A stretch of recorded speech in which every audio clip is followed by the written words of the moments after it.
These ghost towns and deserted metropolises once thrived with activity, but now they stand abandoned and forgotten. Join me, I'm counting down 15 of the most eerie abandoned cities. Starting with number 15, Fatehpur Sikri. Built to be the capital of the Mughal Empire, Fatehpur Sikri was a grand city, featuring a vast array of amenities and design influences. It was meant to be a place where people of all faiths from all corners of the empire could coexist and feel represented. However, while it served as capital from 1571 until 1585, the drying up of a nearby lake not long after construction made living here unsustainable. It was completely abandoned in 1610, and while it was intermittently rehabilitated at various points, it was ultimately abandoned and now sits as a UNESCO World Heritage Site. Number 14, Kayakoy. Built back in the 1700s, Kayakoy was mostly inhabited by Turkey's Greek community. It's located in the southwest of the country. It was built in a classic Greek style, and by the early 1900s had as many as 20,000 Greek Orthodox residents. However, the Greco-Turkish War led to a series of land grabs, and in 1923 the Greek residents were exchanged for Turks in a compulsory population exchange. Today the town has 350 homes, yet sits empty, and while nature hasn't been kind to it, its two Greek Orthodox churches and a series of fountains and cisterns stand testament to what the city once was. Number 13, Kaba. When Alabama was admitted to the Union as a state in 1819, Kaba was its first capital city. However, after the state legislature was moved to Tuscaloosa in 1826, it began to decline, and in 1865 things got even worse when its county seat was moved to the town of Selma. This caused almost everyone to move out of the area, and in 1903 the land was bought by a former slave. He decided to tear down most of the buildings for use in constructing new communities, and the handful that remain are part of what's become Old Cahaba Archaeological Park. Number 12, Bodi. Located in eastern California, Bodi was settled in 1859 after small gold deposits were found in the area. The discovery of larger deposits in 1876 led to an even bigger rush, and by 1879, Bodi had between 7,000 to 10,000 people and a total of over 2,000 buildings. It quickly gained a reputation for being a so-called sea of sin, complete with shootouts, gambling rings, and brothels. However, by 1910, the gold had all but dried up, and in 1942, the last mine was closed. Since then, Bodi's become a National Historic Landmark, providing a stunning but eerie testament to what life was like in the Wild West. Number 11, Mistress. Located high up in Greece's Tagetus Mountains, Mistress began its existence as a fortress, but was turned into a city in 1262 after being taken over by the Byzantine Empire. However, it was around this time that Byzantium began a rather quick decline, and soon many of its cities were taken over by the Ottomans.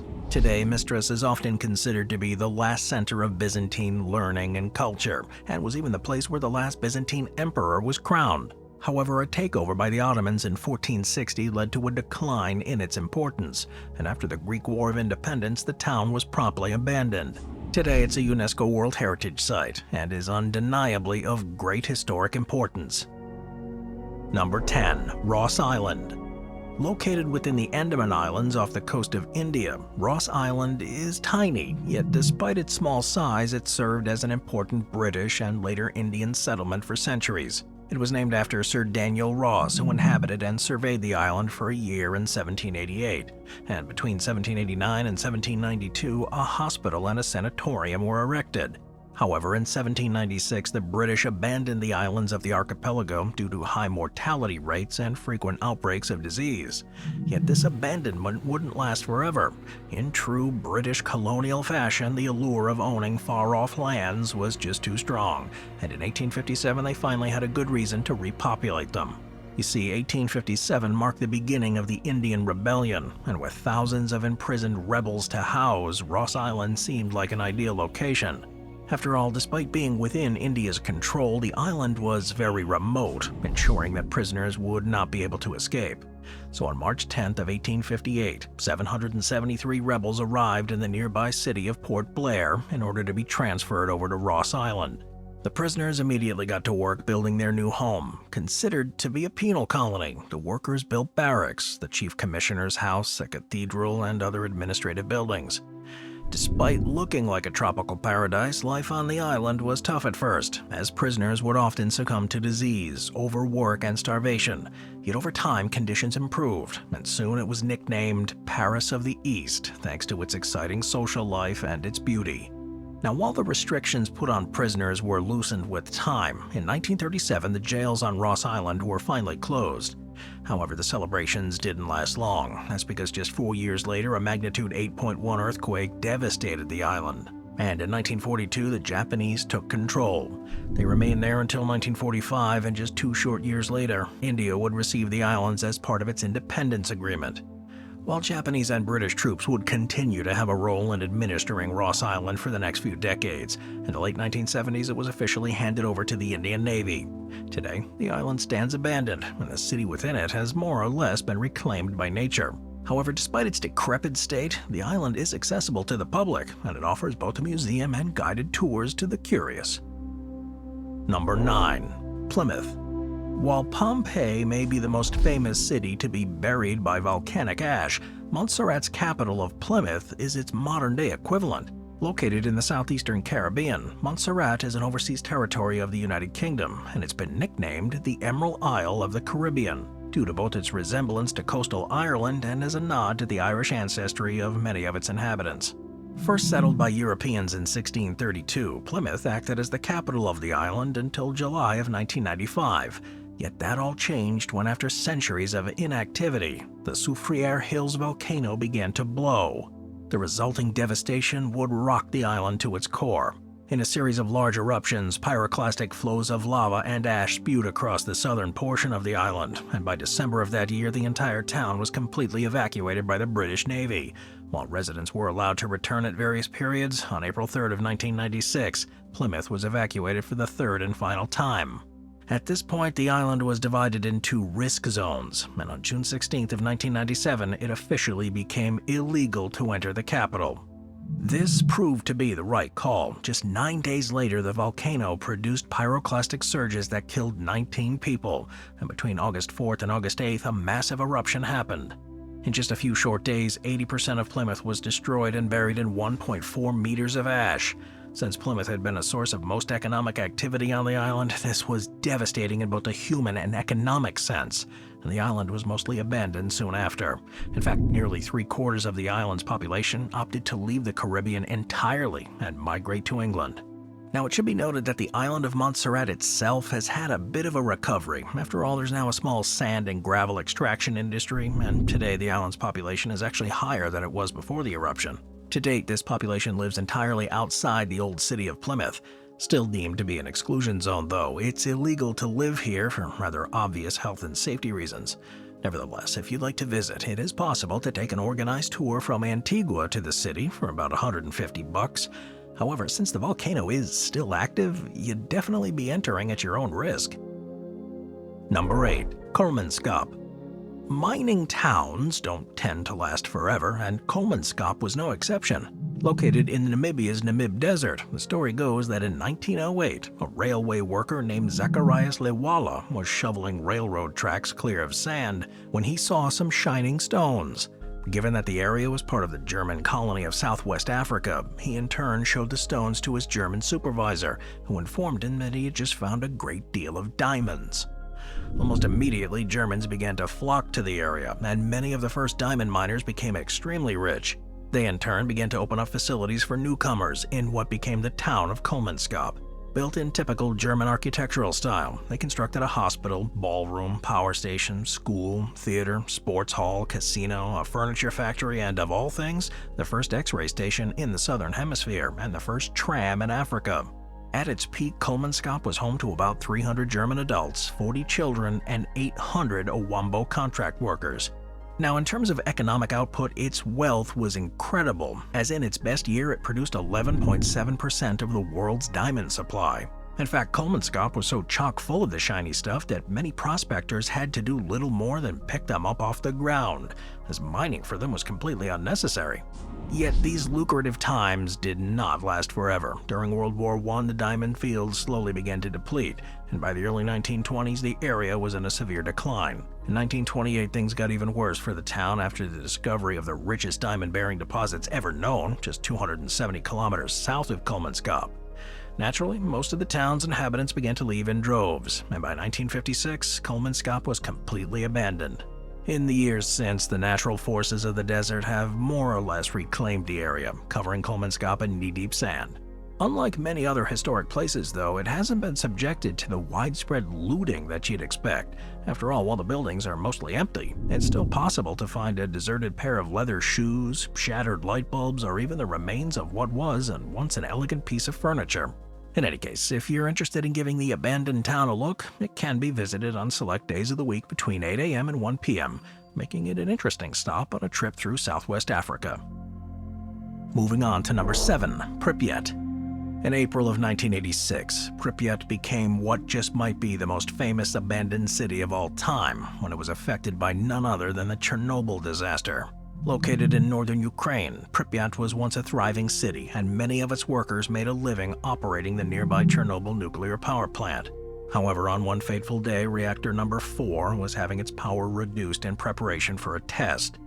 While this should have been pretty innocuous, things didn't go to plan. Out of nowhere, it appears the reactor's power dropped to near zero, and at this point, the workers immediately tried to bring the reactor back to normal levels, but were only partially able to restore the power. While this should have led to an end of the test, the power plant workers didn't know the risks, and so went ahead with the test. Unfortunately, this change of power had made the reactor unstable, and so when the operators tried to initiate a reactor shutdown, a combination of the instability and the reactor's design flaws caused a massive nuclear chain reaction. This reaction created 2 large explosions and a fire that not only severely damaged the reactor and the power plant, but also released massive amounts of nuclear radiation into the air. This prompted an evacuation of the nearby town of Pripyat, and soon a 30-kilometer exclusion zone was set up around the blast. Ever since, nuclear radiation levels have remained dangerously high, and while some seniors have refused to leave, Pripyat, which used to be home to about 49,000 people, has remained mostly abandoned. While the nuclear radiation has reared its ugly head, after all, some animals have had genetic mutations and some of the plants have been seen glowing, the wildlife levels have still managed to grow so much that they are comparable to that of a national park. One day, it is believed that this reclamation will more or less lead to Pripyat being swallowed up by the surrounding forest. Now, if you're a tourist who want to visit this place, you're currently screwed. You see, in the past, you could pay a tour guide between $100 and $130 for a full-day experience, with it even being possible to go into the control room 4 of the power plant, which is where the accident actually happened. However, when Russia invaded Ukraine in February of 2022, Pripyat was promptly closed to tourists, and it remains that way today. Number 6. Kitsault. While most mining towns can trace their origins to the late 1800s and early 1900s, Kitsault is a mining town that comes from the not-so-distant past. Its story begins on the west coast of Canada in the mountains of northern British Columbia. That's because it was within these mineral-rich mountains that a massive quantity of molybdenum was found, used in steel alloys to increase strength, hardness, electrical conductivity, and resistance to corrosion and wear. It is an important material in manufacturing. However, the only problem was that the molybdenum deposit in question was remote. Prince Rupert, which was the nearest major community, was a whopping 4 hours away, and this was a problem because the mine needed to attract a large quantity of skilled tradesmen, accountants, and engineers in order to operate efficiently. The mining company's solution was to make a town that was so incredible that people would want to stay long-term. Christened as Kitsault, it was constructed between 1979 and 1981 for the modern-day equivalent of about $145 million. It had all the modern conveniences of 1980s suburban society, complete with a medical clinic, schools, apartment buildings, houses, a rec center, a curling rink, swimming pool, and a shopping mall. They even installed a mining engineer as mayor and had everyone move in immediately. Strangely enough, though, there were no police, but despite this, there were no problems with drinking or violence. According to reports from the town people, there were simply no conflict. After all, they all shared a common goal of living in the community and making this strange project work. As such, they did all they could to make Kitsault an incredible place to live. However, despite their best efforts, it would all go belly up in a few short years. While Kitsault may have been a great town, what wasn't so great was the worldwide molybdenum market. Even during construction, molybdenum prices were starting to fall, and with the larger U.S. mines under tremendous stress and the cash flow of the company at risk, the decision was made to pull the plug on Kitsault. As such, in late 1982, the mine was closed, and in early 1983, the town was officially abandoned. Beyond just being a successful social experiment, Kitsault has retained quite a legacy. After all, it was the last in a long line of British Columbian towns that was founded because of a natural resource, and it was also the last to be abandoned for the same reason. Ever since, mining companies have simply opted against opening new company towns. Instead, if they want to mine, drill, or frack in a remote part of British Columbia, they'll build a work camp and fly in employees on short-term contracts. As such, Kitsault's status as the province's last true mining town gives it a special significance. Number 5. Centralia. Pennsylvania is known for being a state filled with coal, and for decades, Centralia was a great place to mine for it. In 1854, dark coal was discovered in the area thanks to the construction of the Mine Run Railroad, and in 1856, 2 mines were opened in the area. Within the following decades, the town grew, and at its peak in 1890, it had 7 churches, 5 hotels, 27 saloons, 2 theaters, and a population of nearly 3,000. While the Great Depression in the late 1920s and 30s hit the town hard, and the closing of several mines in the early 1960s hit even harder, it was in 1962 that the town received its real death knell. That's because it was discovered that since at least May 27th of that year, a massive coal fire started, and it's been burning underneath the town ever since. Now, exactly what started this fire is unclear. However, the leading belief is that the burning of trash at the local garbage dump was the culprit. You see, by law, the city was supposed to install a fire-resisting clay barrier between each layer of trash in the landfill. However, it's alleged that the city fell behind schedule, leaving the barriers incomplete. This in turn allowed the fire burning the trash to penetrate the vein of coal underneath the pit and then light the underground fire. Others instead point the finger at the Bast Colliery coal fire of 1932. Despite the fact that reports indicate that the fire was put out, local legend has it that some of the flames remained. The idea is that this in turn lit the coal underground. However, for some reason or another, it remained incognito until it was discovered 30 years later in 1962. Some believe that unusually hot weather caused the spontaneous combustion reaction in one of the mines, thus leading to igniting of the fire. Yet, no matter what hypothesis you believe, the sad reality is that the fire helped kill what was already a declining industry in the area. While the population of the town was around 1,500 at the time of the fire, it soon became clear that living in the town was both a health and environmental hazard. Things reached a head when, in 1981, a 12-year-old boy fell into a 45-meter-deep hole that suddenly appeared in his backyard. Most residents were relocated by 1984, and in 1992, the entire town was condemned as inhospitable. Most buildings were torn down, creating the Centralia that can still be seen today. That is to say, a network of streets running through empty fields and increasingly new-growth forest. Today, a handful of residents still live there. However, the town has, for all intents and purposes, been abandoned and left to the elements. Number 4. Krakow. While Krakow is just as eerie as the rest of the spots on this list, it stands apart for being especially picturesque. Located in the province of Basilicata in southern Italy, it has an ancient history, with tombs suggesting that it was founded back in the 8th century BC. While it may seem kind of crazy that a city could last for so long, its continued existence could largely be credited to its location. Perched atop a 400-meter-tall cliff throughout the Middle Ages, this height protected it from the Italian peninsula's frequent wars. Over time, this security and protection allowed it to grow, and by 1561, it reached its peak population of 2,590 people. At this point, it sported guard towers, palaces, and even its own university, making it an important local hub. Yet from 1561 onwards, it began a slow and steady decline. The population decreased for various reasons, with some of the most impactful including a plague in 1656 and casualties associated with the multiple wars of Italian unification. Mass migrations to the New World and the general desertion of the area for better job opportunities in the north only sped up this process. Yet the town sputtered on, and it likely would have continued to do so for centuries had it not been for human error. You see, poorly installed sewer and water systems began to make the soil that Krakow was built atop of extremely damp and unstable. This led to a series of mudslides, and in 1963 things got so bad that the majority of Krakow's residents were forced to move to the nearby town of Krakow-Pszczera. In 1972, a flood worsened the situation further, and after the highly destructive 1980 Irpina earthquake, the ancient site of Krakow was completely abandoned.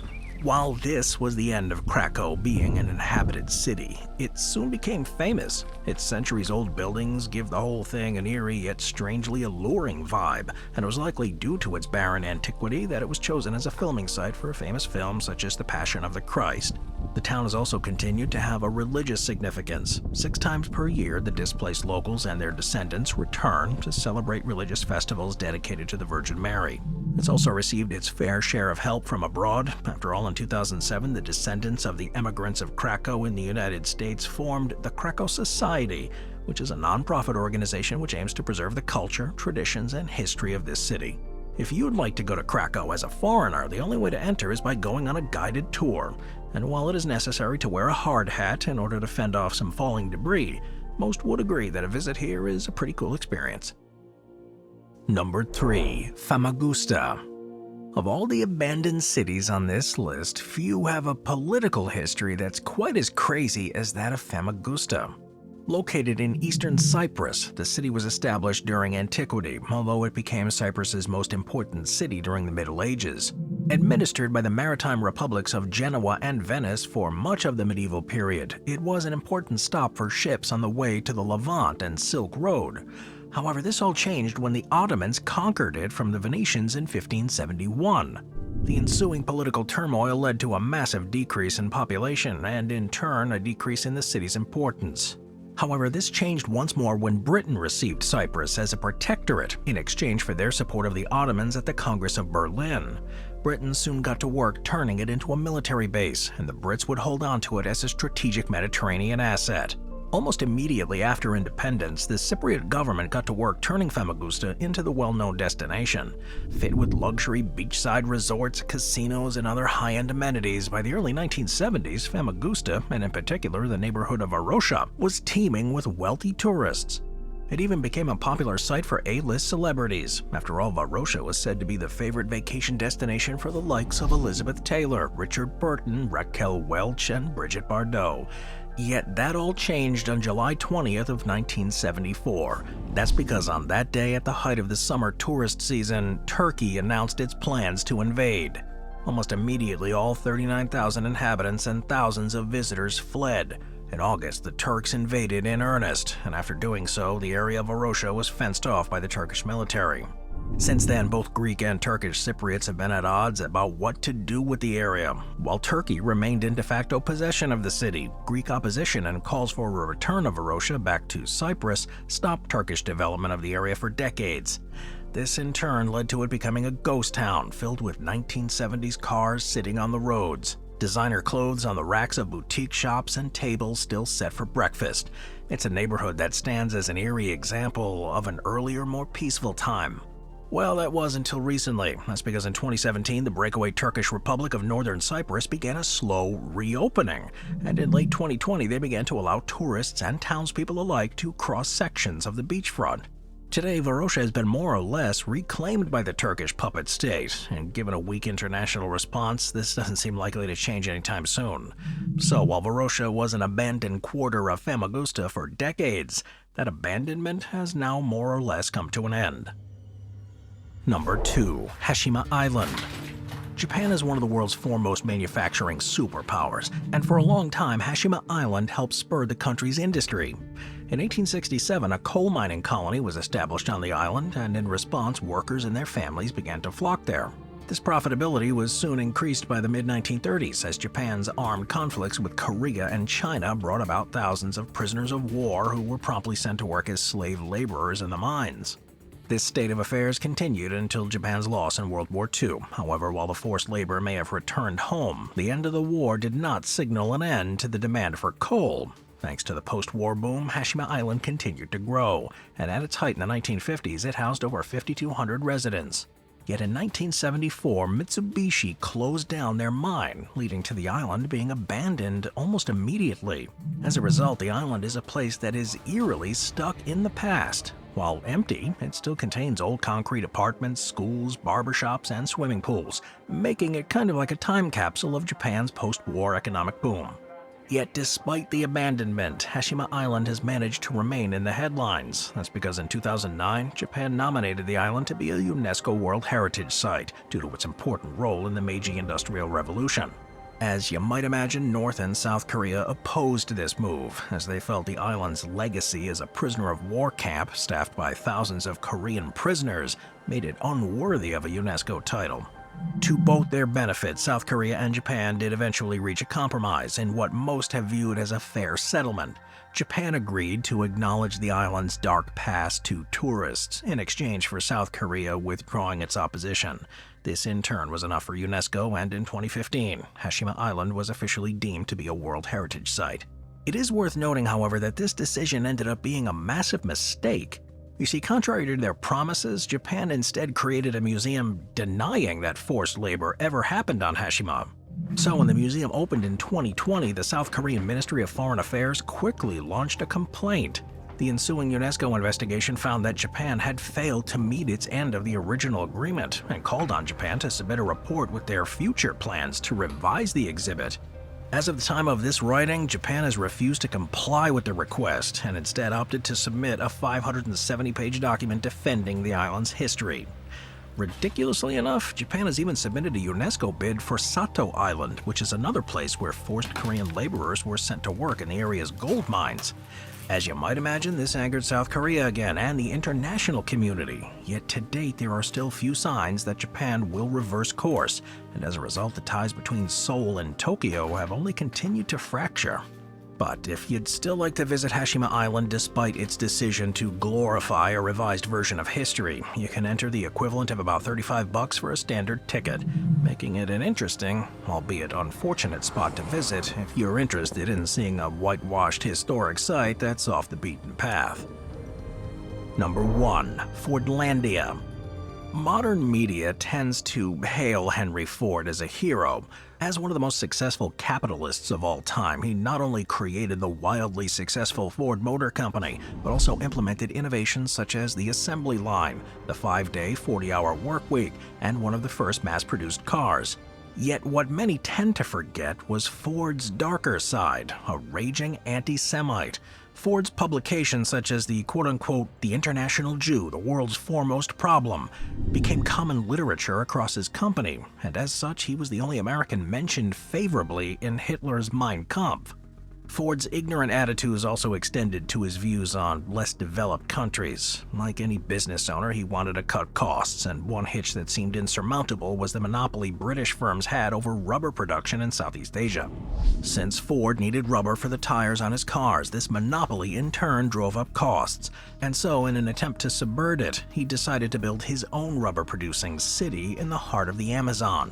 Given the rather uncreative name, Fordlandia, the idea was that it would be an idealistic American working-class town where workers would attend poetry readings, square dances, and sing-alongs, and most importantly, produce thousands of tons of rubber. Exploitation aside, these things had absolutely nothing to do with the local Brazilian culture, and with the help of several other missteps, Fordlandia would ultimately prove to be a disaster. In 1926, Ford bought a plot of land along the Tapajos River, and in 1928 it created the city of Fordlandia. Filled with American-style bungalows, it had a number of amenities such as swimming pools, hotels, a library, a power plant, and even a golf course. And the hope was that it would be somewhere where both homegrown Brazilian workers and expats from Ford's American factories could work together in harmony. However, this was not to be. The first major issue was that there were no roads connecting Fordlandia to the rest of Brazil. Therefore, the only way to enter the town was by traveling down the river, which proved to be a logistical nightmare. To make matters worse, the American planters, who had little knowledge of tropical rubber cultivation, made the mistake of planting all the rubber trees close together rather than spacing them apart. This caused most of them to barely grow, and even those that did quickly succumbed to tree fungus, disease, and various crop-eating critters. Worst of all, the Americans managed to infuriate their Brazilian workers by imposing strict sets of Ford-inspired rules that included bans on alcohol, tobacco, and, in an especially ignorant twist, soccer. In tandem, all of these factors created massive tensions, and in 1930 things reached a breaking point over Ford's imposed diet. The Brazilian-born workers revolted, and in doing so proceeded to break down windows, overturn cars, cut telegraph wires, and chase away the managers and town cook into the jungle. While the Brazilian army came in and settled things a few days later, it became clear that the whole arrangement wasn't working, and in 1933 the decision was made to create a new town 40 kilometers downriver. Known as Belterra, it did slightly better than Fordlandia. However, given that it produced just 675 tons of rubber, it was a far cry from the 34,000 tons that Ford had envisioned. In any case, by the 1940s, synthetic rubber became easy to mass produce, making natural rubber obsolete. In response, Henry Ford's son, who was now in control of the company, decided to bow out of the rubber industry altogether. In 1945, he sold the land back to the Brazilian government for pennies on the dollar, incurring what today would amount to a $345 million loss in the process. Ever since, both Fordlandia and Belterra sit abandoned as an eerie ode to American capitalism, neo-colonialism, and misguided self-confidence. Thanks for watching, everyone. I'll see you tomorrow. Thank you to our channel members: